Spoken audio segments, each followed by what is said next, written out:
ऊपर नीचे नीचे बहुत आने के लिए न वो रात राजा रामचंद्र भगवान की। आप पर नीचे जाओ, इनको करो नीचे, पहले इनको मर्यादा है मेरी। चलो भाई।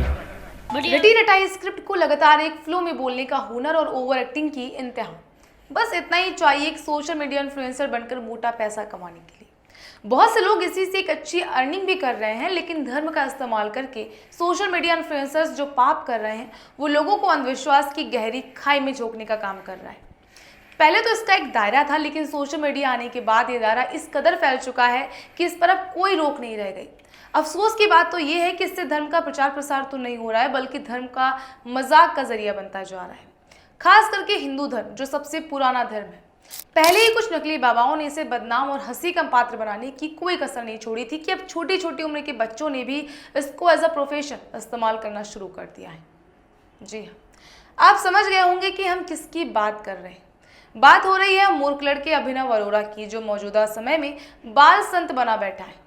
वैसे तो जो मैंने ये मूर्ख लड़के वाली बात बोली है, ये उपाधि से मिली है स्वामी रामभद्राचार्य की तरफ से, जो हिंदू धर्म के सबसे बड़े संतों में से एक समझे जाते हैं।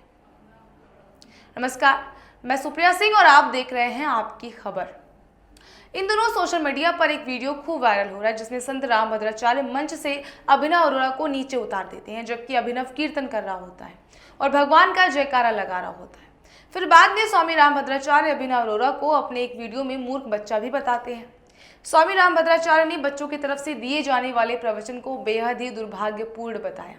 उन्होंने अभिनव अरोड़ा को लेकर कहा कि वो तो मूर्ख है। वो कहता है कि कृष्ण उसके साथ पढ़ते थे, क्या भगवान उसके साथ पढ़ेंगे? मैंने तो वृंदावन में भी बहुत उसे डांटा था।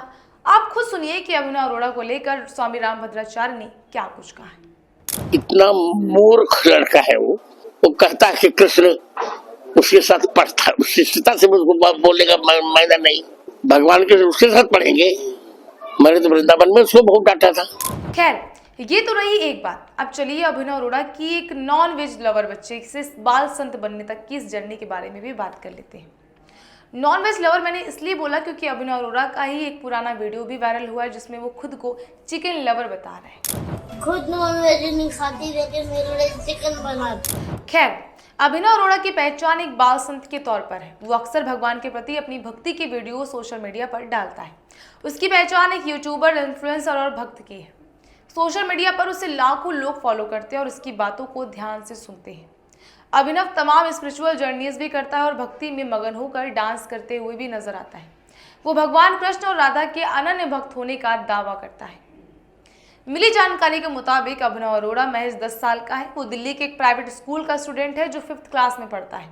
इतनी कम उम्र में भी अभिनव को कई शास्त्रों और वेदों का ज्ञान है और अभिनव के पिता फेमस लेखक और टेड स्पीकर तरुण राज अरोड़ा है। अभिनव ने एक इंटरव्यू में खुद को बताया कि वो सुबह 3:30 बजे उठता है। इस समय को ब्रह्म मुहूर्त कहा जाता है।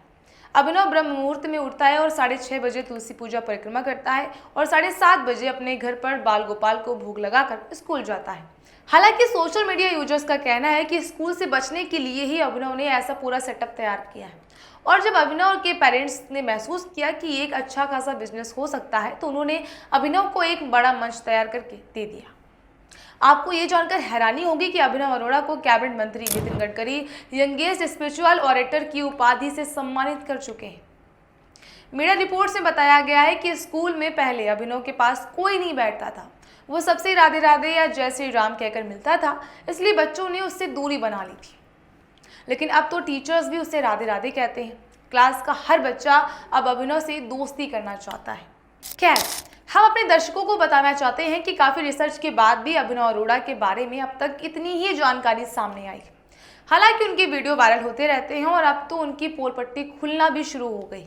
तो उम्मीद करते हैं कि आगे भी इसी तरह के अभिनव और इसके जैसे बाकी संत बाबाओं की असलियत उजागर होती रहेगी। बहरहाल, जाते जाते हम अपने दर्शकों से यही सवाल करना चाहेंगे कि आप अभिनव के बारे में क्या सोचते हैं। कमेंट सेक्शन में ज़रूर बताइएगा।